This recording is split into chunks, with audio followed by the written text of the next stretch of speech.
with the quill, the original quill handle removal, place this on.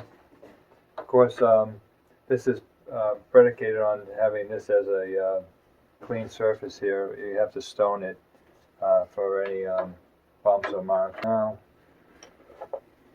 you have a spring, a Smalley spring, and a new attachment piece here, and with 5/16 screw, lock it on, and now you have your quill handle.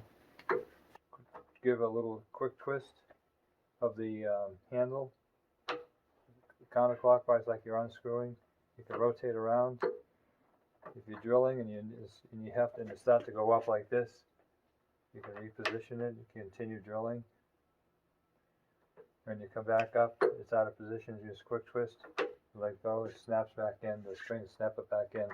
Then you have the 3-pin drive, the heavy dutiness, and that's it.